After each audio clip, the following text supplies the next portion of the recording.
नमस्कार बच्चों, बीसीए वाले के इस ट्यूटोरियल में आपका स्वागत है, अभिनंदन है। आज हम लोग जैव प्रक्रम के परिवहन की ओर गए हैं और ये परिवहन का दूसरा क्लास है। आज हम लोग समझेंगे कि जो पौधों में परिवहन हो रहा था उसके दो विधि थे, एक था स्थानांतरण विधि और एक था वाष्पोत्सर्जन विधि। आज हम लोग वाष्पोत्सर्जन विधि को जानेंगे तथा जंतुओं में परिवहन की कौन सी विधि है, जंतुओं में परिवहन के लिए कौन कौन सा पार्ट पार्टिसिपेट करता है, उन सभी भागों के बारे में जानेंगे। जंतुओं में परिवहन के लिए मुख्यतः तीन अवयव होते हैं जिन्हें रक्त हम बोलते हैं। इसे बोलते हैं रक्त, हृदय और रक्त वाहिनियां, जिन्हें बोलते हैं रक्त, हृदय और रक्त वाहिनियां। ये तीनों मिलके ही हमारे शरीर के परिवहन तंत्र का निर्माण करता है। तो पहली बार कल हम छूट गया था वाष्पोत्सर्जन, तो वाष्पोत्सर्जन क्या है इनके बारे में हम देखेंगे। पौधों के वायवीय भागों से जल का रंध्रों द्वारा वाष्प के रूप में निष्कासन की क्रिया को वाष्पोत्सर्जन कहेंगे। बात समझ में आई? पौधों के वायवीय भागों से जल का वाष्प के रूप में पौधों से निष्कासन ही वाष्पोत्सर्जन कहेंगे। पौधा का वायवीय भाग कौन है? पत्ती है। पत्ती के रंध्रों द्वारा जो वाष्प निकलता है वो वायुमंडल में जाता है, वो क्या कहलाता है? तो वो वाष्पोत्सर्जन कहलाता है। तो वो क्या कहलाता है सर? तो वो वाष्पोत्सर्जन कहलाता है। और ये क्रिया सभी पौधों में एक समान नहीं होती है। ये वाष्पोत्सर्जन हर पौधा में समान नहीं होता है, अलग अलग पौधा में अलग अलग होता है। जैसे कि मक्का का पौधा में वाष्पोत्सर्जन एक दिन में 3 से 4 लीटर वाष्पोत्सर्जन होता है। अर्थात ये कि एक पौधा 3 से 4 लीटर पानी दे सकता है। बात समझो। उसी प्रकार सेब का एक पौधा 10 से 20 लीटर पानी को वाष्पोत्सर्जित कर सकता है। सर ये बात समझ में आई? वाष्पोत्सर्जन ये है।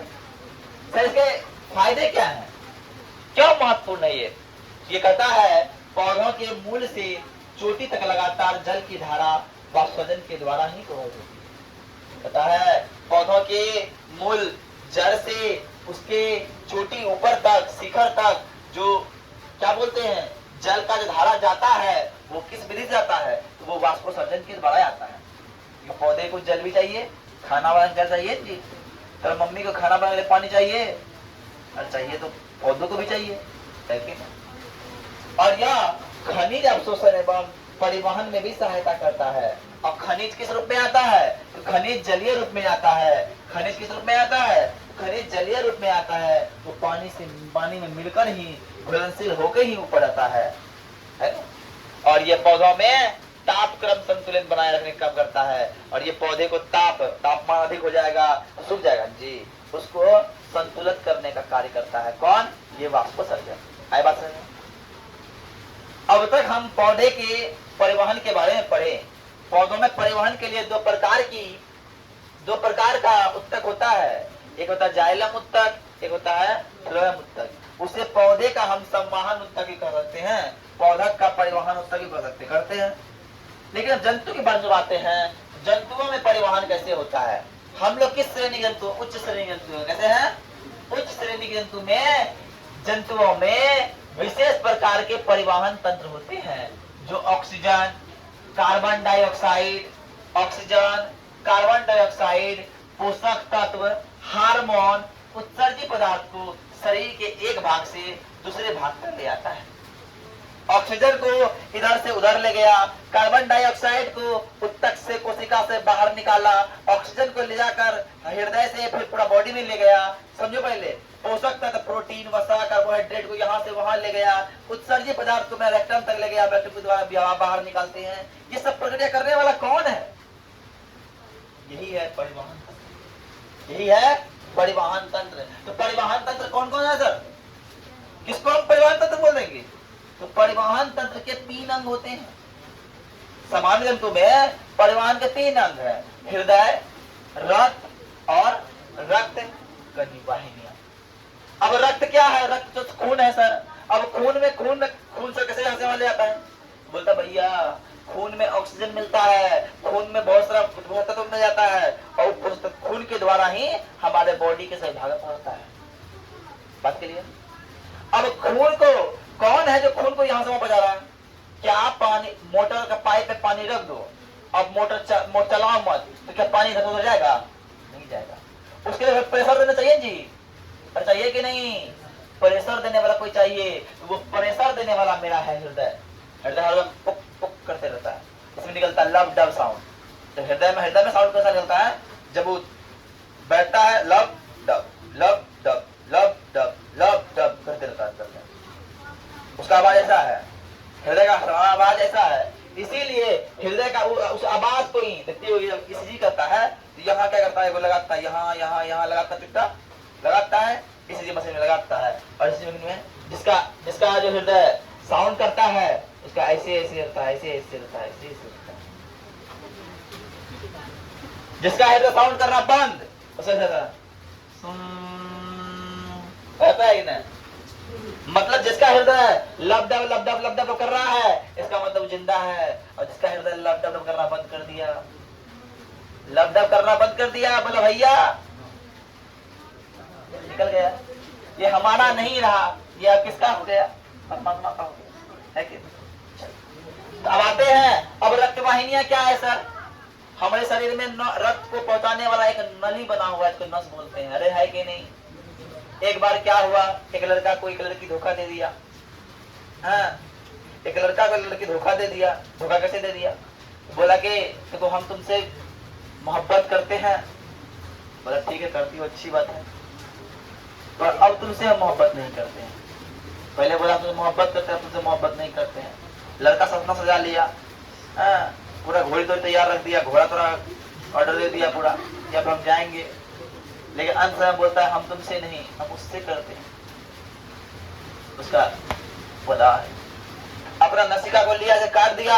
किसको काटा? यही उसी काटा, रक्त वाहिनियां काट दिया। और जब रक्त वाहिनियां काटा तो उससे रक्त निकल रहा था, उससे रक्त निकल रहा था, और उससे कुछ पीड़ा हो रहा होगा उसे। और हमारे शरीर में दो प्रकार की रक्त वाहिनियां होती है। अरे सुन, हमारे शरीर में दो तरह की रक्त वाहिनियां होती है, एक होता है धमनी, एक होता है सीरा।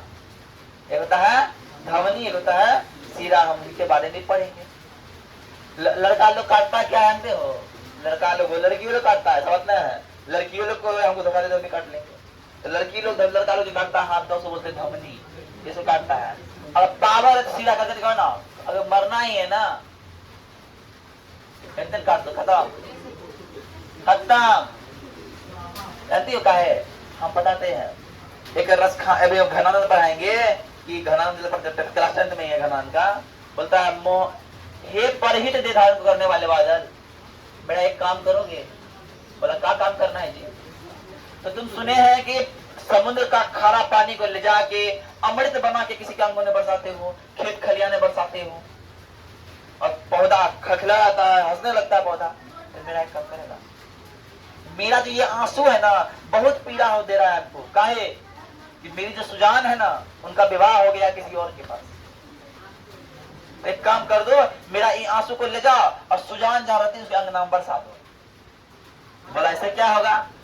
अरे तुम नहीं जानोगे, लेकिन सुजान जब पानी को देखेगा तो कहेगा मेरा रस खान का आंसू है, समझे? मेरा रस खान का आंसू है। और देख देख के वो भी तड़पेगी। हम क्या कर दिए कि रस खान को रोना पड़ रहा है, समुद्र की तरफ पानी बरसा हुआ है कि ना? तो ये अलग सिनेरियो है, हिंदी जब पढ़ाएंगे, ठीक है ना?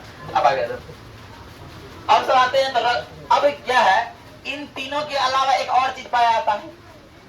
इन तीनों के अलावा हमारे पास एक चीज और भी है। बताओ क्या? सर हमारे पास है लसिका। हमारे पास क्या है? लसिका है। क्या है इसका बारे में बताएंगे। पकड़ा बनाते हैं रक्त के बारे में। देखिए रक्त क्या है भैया, ये लाल रंग का गाढ़ा क्षारीय द्रव है। और क्षारीय का है इसका पीएच मान 7 से अधिक है।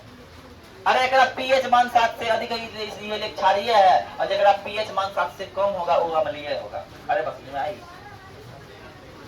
अरे जिसका पीएच मान 7 से अधिक हो गया क्षारीय, और जिसका पीएच मान 7 से कम हो गया अम्लीय। आई बात समझ में आई कि नहीं? बोलो यस या नो? तो हमारा रक्त कैसा है? तो हमारा रक्त क्षारीय द्रव है। कैसा है? गाढ़ा है, लाल रंग का है, क्षारीय है। और जानते हैं भैया, हमारा रक्त का लाल रंग का है होता है, एक फैक्टर होता है उसमें, हीमोग्लोबिन। क्या होता है? हीमोग्लोबिन। ये जो हीमोग्लोबिन के कारण हमारा ब्लड का रंग क्या होता है? लाल होता है, लाल लाल होता है ना। और इसका पीएच मानिए, और ये तरल संयोजी ऊतक कहलाता है। क्या कहलाता है? तरल संयोजी ऊतक कहलाता है। ये सबको संयोजित करके तरल के रूप में बहा के इधर से उधर ले आता है, इसलिए इसको तरल संयोजी ऊतक कहते हैं। अरे बोलो ऐसे अनु। अब सर, रक्त तो अकेले बना नहीं है, रक्त में एक होता है पानी वाला भाग, एक होता है गाढ़ा वाला भाग। तो पानी वाला भाग क्या होता है? पानी वाला भाग को बोलते हैं प्लाज्मा। क्या बोलते हैं? पानी वाला भाग को बोलते हैं प्लाज्मा।